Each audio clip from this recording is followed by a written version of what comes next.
Welcome back to another episode of STL Real Estate Roundtable. I'm your host, Jaden Barr, CEO and team leader of Keller Realty Chesterfield. And today I'm joined by a very special guest.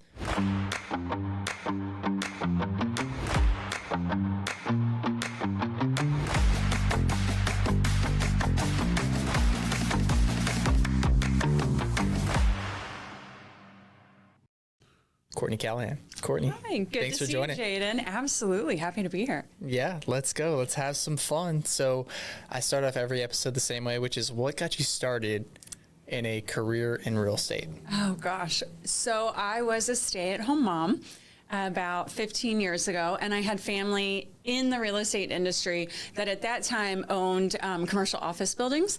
And I joined the family business, got licensed so I could help out a little on the side with commercial property management and leasing. And as my kids got older, my time freed up. I knew I wanted more of a career. I had always loved real estate. My dad owned a construction company growing up. And I just loved going in and looking at his projects, opening up doors and closets, all the different things. So I decided, hey, how about I get my real estate license and, use it on the residential side as well. So, That's awesome. That's awesome. So how long ago was that? You said 15 years? it was 15 years ago that I originally got licensed. 10 years ago, I decided to add the residential piece to it. Okay. Started looking around for different brokerages to join and met another mom who was with Keller Williams, had read the real estate millionaire book and said, hey, why don't you read this and see if this is something you'd like? And what I loved about it was how it taught you how to really grow a business more so than just, hey, I'm going to go out and sell houses. It was a true plan and business model to grow a full-scale business. That's Loved awesome. it. That's awesome. So what, working on the commercial side for, sounds like 5 years, right? Yeah. So what did that, how did that translate to the residential side? Like what lessons or things that I think the customer service piece of it, and definitely learning about the legal side of contracts, of leases, a lot of that is very similar to what you find, still on the residential side. But really, it's just dealing with the public, getting the excitement of someone getting an office for the first time is equally exciting as buying a house for the first time. It's where they run their business. It's how they feed their family. Yeah. And I loved that joy of getting to be a part of that story for them. So same thing translates to the residential side. Yeah, I think one thing you hear a lot with commercial agents is they're like, yeah, there's no emotions and it's just the math has to math and it's all numbers and all that sort of thing. And you kind of just said the opposite, right? Yeah. So sometimes it feels a little less emotional as you're going through the process, but when you really break it down, their business is their livelihood, their business is their family, especially, and I do cater on that commercial side. It was smaller tenants who this was maybe a family-owned business for them, or they were a solo entrepreneur that was just trying to grow a startup, and those are so exciting to work with, actually. Yeah. Okay. So that just shifted my whole perspective. That's awesome. Yeah. So what do you think was the key to your, you mentioned growing an actual business, right? What do you think has been the key to, your growth to get you to where you are today? Definitely surrounding myself with like-minded people. So I love Keller Williams for the fact that they really do, it's a place where entrepreneurs can thrive, right? They really want the agents to know that they're running their own business, to feel like they have command and say and grow it how they want to, but utilize a model that's available to them to do it well. And I'm also very much a community-minded person, so I'm really involved in Chamber of Commerce and different business-to-business groups throughout St. Louis. And I just love being around other small business owners that might be completely different industries, but really have common goals in how they want to grow and what they want to do with their careers. So. Yeah, I think the chamber memberships and things like that, the networking groups, BNI groups, all those things. Yeah. I think they're as good as you make them. You can join and be a part of all these communities and groups, but if you show up and you don't talk to anybody or you don't make connections or add value to anybody, you get out of it what you put in. You're probably not going to get anything out of it. Yes, right? And you need to go with a heart of giving. You're there to learn about other people and share in their business, and they will give back when they see that you're a real giver. Yeah, I just mentioned on a previous episode that the most interesting person in the room is the most interested Right. So I think going into like settings like that with that mindset is great.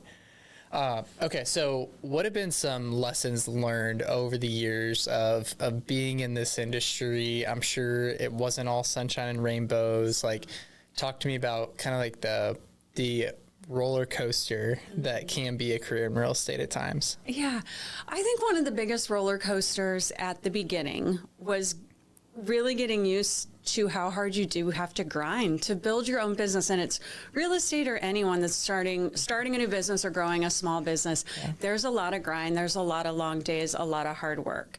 And it can feel isolating at times. It's really good to have a network of people around you to do that. But to every day get up and keep pushing toward it, keep going toward a goal. Some days not feeling like you're making much progress. I remember times I would go out and I would door knock and I would work open houses for free for other agents that weren't my listings. That's inexpensive ways to get your foot in the door in real estate early on. And I'd go home and tell my husband I could have bagged groceries at the grocery store and made better money than I think I'm making right now. But I learned something. I would always say with every one of those first new deals and the hours you put in when you're a new agent to really learn the ropes in industry, it's all the value is in what you're learning. And for years you build on that and you take that to your next listing, to your next buyer, and that experience grows and grows, and the business and your income does as well with it. Yeah. Absolutely. I think that's, you see in this industry a lot of new agents, they start off and they join a team and they, sometimes they'll get hung up on, well, they're taking, half of my commission and all this stuff. And I'm like, well, you just got 3 deals handed to you on a silver platter. What you're being given and what you're learning directly from them. More experience, you're learning, you're accelerating your growth curve. Absolutely. Like be a sponge, learn as much as you can. Absolutely. And there's no wrong way to do that, because I did the opposite path where I was an independent agent and I stayed an independent agent from the beginning. And I sometimes looked at those agents that joined teams right away and thought, is that the path I should have taken? Are they accelerating their career faster by learning from seasoned agents? They might be paying a little bit to get that experience. And I don't think there's a wrong answer. Yeah. Whichever path you choose, embrace it and work for it. Either way, you got to work for it. Yeah. And it's really just like, what do you want your life to look like too, right? Of like, do you want a specialized role on a team, or do you want to be, in charge of the whole show, right? Yeah. What were some, you talk about challenges that kind of like growing the business. Well, we know that once you're at a certain level, it's also, there's challenges with having a lot of business too. So talk to me about some of the maybe challenges that you face with experiencing business growth, and like, you're like, oh my gosh, like this is what I've always wanted, but now I'm like pulling my hair out because business is crazy, right? It's hard to know where to leverage, where to spend the money you've worked so hard for. I'm very much a lead with revenue, not going to take on debt to grow, to add pieces to it. So when you've worked so hard to earn that money and you finally accumulated a little bit, where do you spend that to help you leverage and grow even further? So that's definitely a challenge. Hiring things like a TC, a transaction coordinator, an assistant of some form, whether it's in person or virtual, and and asking for help. I heard a saying the other day, a turtle doesn't get on a fence post by itself. Something like that. It was a funny saying. That's like good. If you're walking and you see a turtle on a fence post, he didn't get there alone, was the essence of it. And no one succeeds alone. So I think when I first got into the business, I thought, I need to do it all. I've got to learn it all and figure out how to do this. I didn't want to ask for help. I didn't want to ask questions. And that I could have accelerated my career faster had I accepted help, seeked it out, leveraged sooner, things like that. Yeah, that's great. I think a lot of successful agents, they want to be all things to all people all the time. And the reality is, like, we each have a unique skill set of things that we're really gifted in, and also just things that we genuinely enjoy doing and really don't enjoy doing, because this business, there's a lot to it. And so figuring out like, okay, what am I naturally good at that actually like moves the needle in my business? And then what are the things that I despise doing? Like, and how can I leverage that piece of it? Because there's other people that love doing that part that you don't like or you're not good at. and your business would be taken to a whole nother level if you just relinquish some control. Absolutely. Right? And what gives you energy versus what kind of sucks your energy away? I think everyone can think in their business day of like, oh, that dreaded task, that thing that I'm so tired by the time I get done with that. And that's a great piece to give to someone else. Yeah, 100%. And what energizes you? What makes your day feel great? You know? 100%. Looking at the business that you built, what are you most proud of? The relationship piece of it, the people I've gotten to meet. I'm not a native of St. Louis, and it was hard at first to put yourself out there, get to know people. I'm very, very much, I grew up in a small town, very much a community-oriented person. And the most fun about this job is meeting someone I hadn't met before, knowing I'm helping them through a difficult process. Home ownership, whether buying or selling, is stressful. It's a long, tedious process. To get to be a part of that, make it easier, simplify it for them, and be that grounding post for them is just wonderful. And then they become friends. You stay connected. You stay a part of their life. You've been on a journey together. So I just love that I get to be a part of someone's story. Yeah, that's awesome. Talk to me about kind of like the changes that you've noticed in the industry, or maybe even like changes that you've made in your own, personal business, in the last, 2 to 3 years. Definitely a move toward how you connect with people, which I believe hands down the best way to connect with people, for me anyway, is in person and just getting out again, being a part of the community, being face to face in a room with someone is always so wonderful. But adding social media and adding AI to the conversation of how, as realtors, we connect and reach with people. I think the days of, picking up the phone, or they think, oh, salesy and cold calls. I never really enjoy, obviously, that's one of the things I didn't enjoy doing. Yeah. Talk about the thing that drains your energy versus getting out and just having fun with people and building relationships.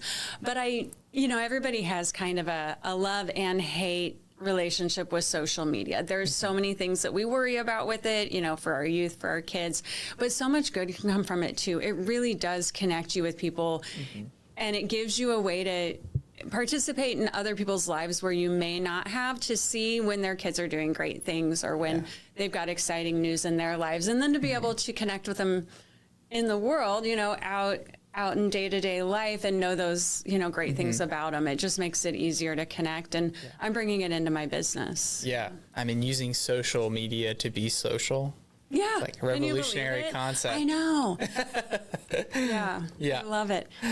And to really use it, like I recently discovered, like as you're going through Facebook, which I'm at the age where so much of my world's on Facebook, everybody's got their different ones based on, I'm giving away my age, but that's okay. But you can like click through and just look at stuff that's from friends versus all of there's, so much noise and ads out there, but to really connect with people, there's ways to get on social media and truly be intentional about what you're there for. And if it's to connect with people, you can do that there. Yeah. So. Yeah. I've kind of switched the mantra of using social media to create or connect rather than consume. Exactly. Right? Yes. So just being mindful, just asking yourself the question whenever you're getting on it of like, am I here to consume or am I trying to create or connect? That. Because there's a distinction, right? Sometimes I'm strictly there. I'm like, I need a minute and I'm just zoning out, right? Yeah. And then other times it's like, okay, I actually need to be purposeful with like content or, commenting on other people's posts and things like that, right? Yeah. That's definitely, That's a perfect way to put it too, because it's not all bad to get on social media just to consume. You want to look at some silly reels to decompress for a few minutes, great. Yeah. Also use it for connecting with people. Both are good. So I feel like as an industry have our values been put into question, right, in the past few years. And I think just leadership within Keller Williams has done a great job of just saying like, hey, you bring value as an agent, like be confident in the value that you bring. And I heard this on a Zoom call, I don't know, probably 2 years ago, but it's stuck with me. And they were talking about the value propositions, right, of people and their business and how, you really, you need to know your value propositions. And they said this one agent, her number one value proposition is I'm nice. I'm a nice person. Right. Yeah. Which I was like, that sounds kind of odd. But then they were like, no, this totally makes sense. Like there's a lot of agents that aren't nice. Yeah. Right. And when I think of you, I'm like, Courtney is like the most positive, nice, friendly, always upbeat, even when I know she might be, struggling with something. Like I feel like she always just brings a positive attitude to every room she's in. That's something I've always appreciated about you. Thank you. And so I'm curious, like what are some of your value propositions? Like what, whenever you think of your business, what comes to mind? Like how you serve people and things like that. Sure. Yeah. I go into every conversation looking for what their biggest needs are. It's not always getting top dollar. It may not always be a fast sell. It might be starting out that just listening. And I work with a lot of senior citizens, 65 and up. And a lot of times, a lot of them that I'm working with, it's not only a senior citizen, they might be in their 90s, and I'm talking to their children who are in their 60s. Mm-hmm. And there's a lot of emotion, a lot of stress. So I think the biggest thing I bring to the table is that I slow down and just listen to the stories of the house, to the story of their life, to what they're moving toward and what that looks like, what the past was like and why this home was important. It's such a big piece of our lives. It's really about listening to what they truly want to gain from this transaction, the family around it, and the emotion around a purchase or a sale. Yeah. That's really good. I could learn something there. Ask my wife. I'm listening. So you mentioned working with senior citizens and like seniors, that demographic. Was that intentional? Did you kind of like fall into that? How did that transpire? Sure. It was intentional, probably back like during 2020, during COVID. My grandmother was in a skilled nursing community that she actually moved from assisted living into this specific one just months before COVID happened. And then the shutdown happened and she was in her 90s. And it was incredible to watch my mom, who her and her siblings were in their 60s and 70s at the time, caring for my 90-year-old grandmother. They couldn't go in and see her. There was a window they were trying to speak through. They were scared to death about her health, trying to make medical decisions on her behalf. Everything down to her physical care of taking meds, showering, bathing, things like that, up to all the healthcare portion of it. It was just super stressful on them to watch. Yeah. And it gave me a real heart for like, there has to be a way I can make a piece of this easier on families. There are so many elements when you're that age of things to think about for their care. The home and the real estate portion is like one tiny little section of it. And if I can take that stress off of them and make it easier and connect them with other resources, it really gave me a reason. And again, I said I'm a community person, to reach out to people who do in-home care, who do mobility, help with different things like medications, bathing, transportation, to really make their lives easier. Even come in and do bill pay for them, so that when their adult children come and visit them, it's a visit, not we've got to care for mom or dad at this time. We got to do all these checklist items. It's like, hey, I want to actually be intentional with the time. Exactly. Right? So. Okay, that's awesome. So you mentioned earlier learning how to run your business like a business. Like, what are 3 practical tips or things that you've learned over the years that help you run your business like a business? Could be a tool, a system, piece of technology. Surround yourself with professionals, a tax accountant. Make sure you understand what they're doing and how it works, but that you have professionals in your corner. Things like setting up an S Corp, just understanding a business mind of how that works and how you're running a business, operating your books on some sort, I use QuickBooks, something like that, to make sure you really are handling your money properly. Put time block and tasks around taking care of those types of things. One of the things they say real estate agents get out of the business for is because they haven't saved enough money, they haven't stayed organized, they can't pay their taxes when tax time comes. It's like, that's part of running a business. Yeah. It's awesome to be a great salesperson, a great real estate agent, to care about your clients. But if you're not running the business properly, it's going to be really hard to be successful. That's awesome. Definitely putting the business piece in place like that. And I think I've been oriented toward the business mindset of it. I mentioned my dad owned a construction company. My mom ran the book side. Dad was out on the job site. Both of my brothers worked for him. And I really saw that example in the house. That's great. Growing up. That's great. What, you mentioned Keller Williams and kind of the impact that that's had on you. What do you think is, some of the, we have things like the GPS, the 411, the economic, all the models, right?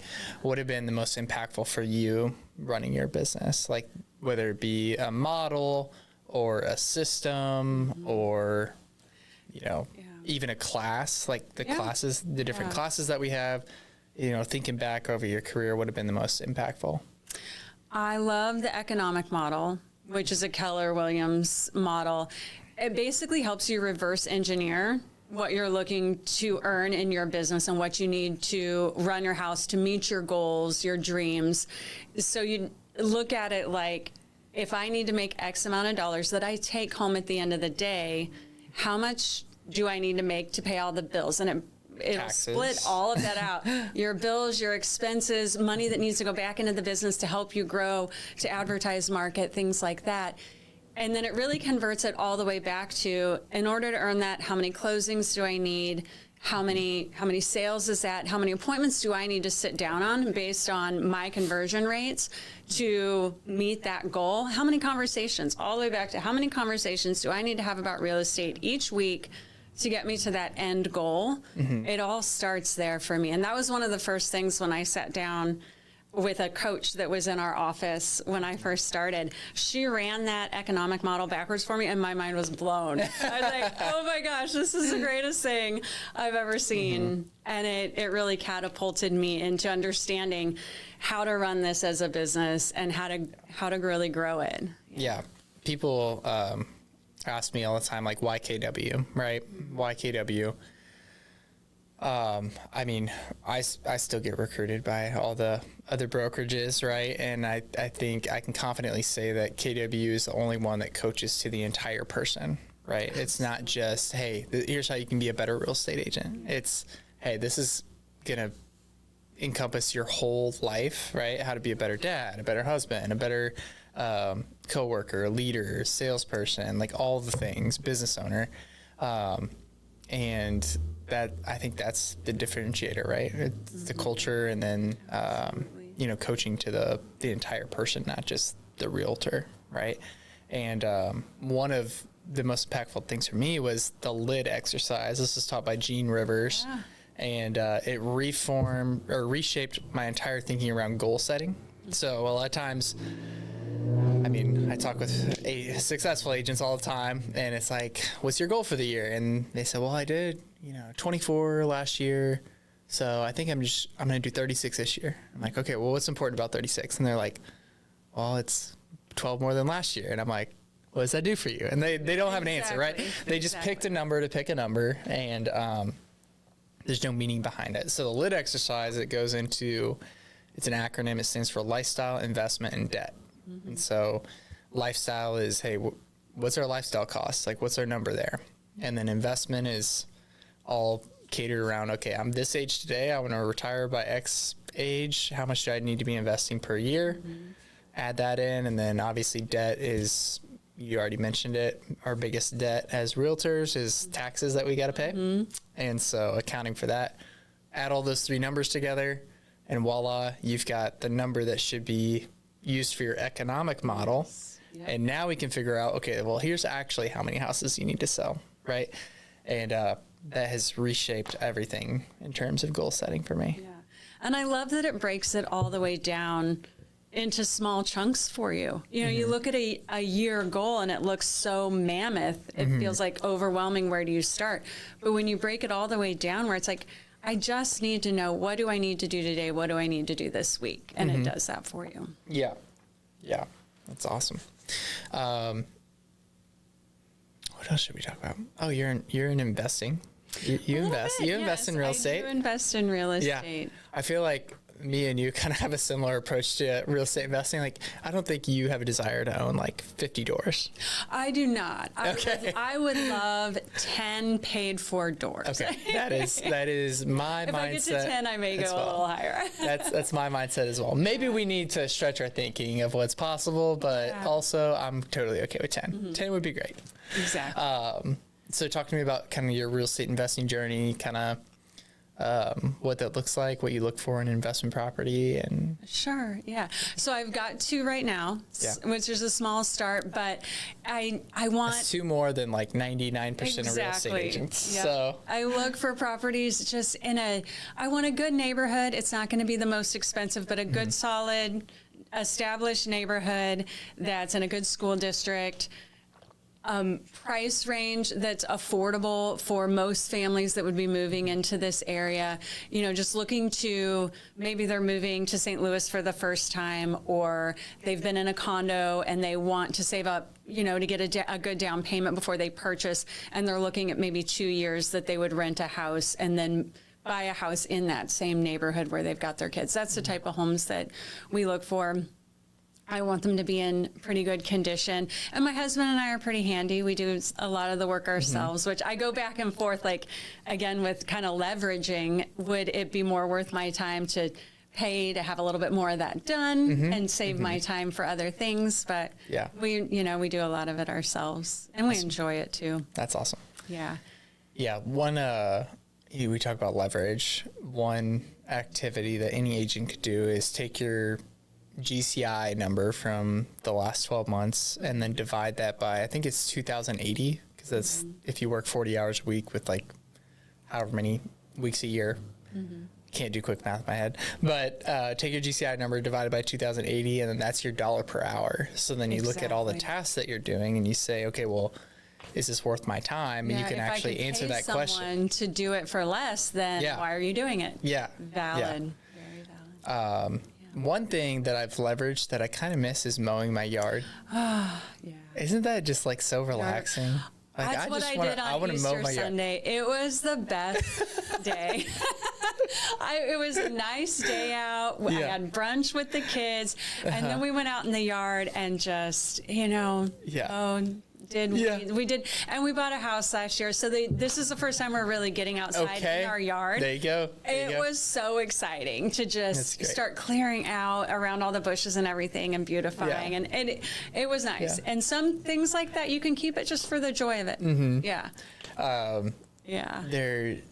Who's the guy? The guy that ran Bigger Pockets. He's got the big bearded Brandon. He's on social. He says there's 2 types of rich.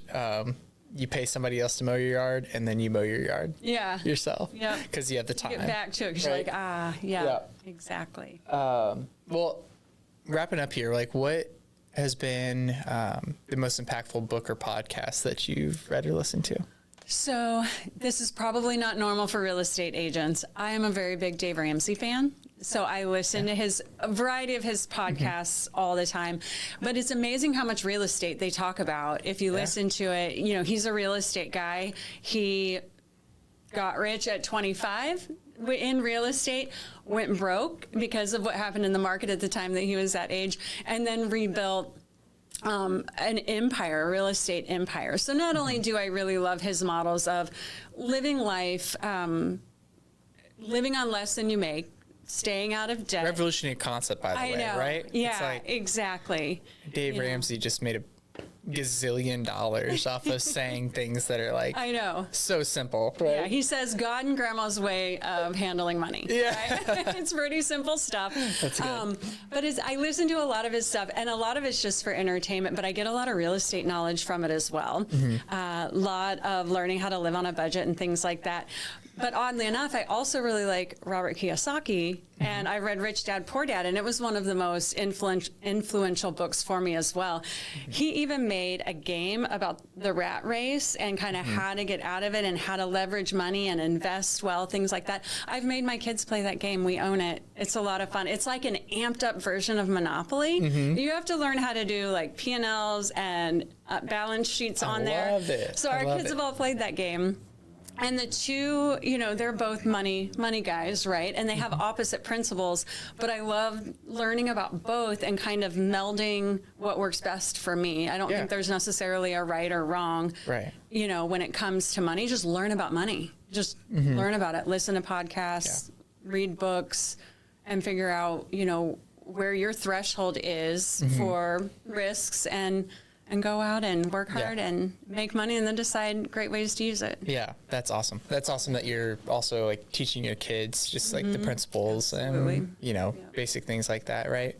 I think, my parents, my mom is a high school English teacher. My dad owned his own drywall company for a while, was in the Air Force, went back to school to get a nursing degree, which I think about that now. I'm like, good on you, Dad. Like, way to go. Like you were tired of breaking your back, hanging drywall and coming back and, got a different degree, but, middle class household, right? My sister and I would never have to worry about having food on the table or getting to play on our sports teams, but like we weren't,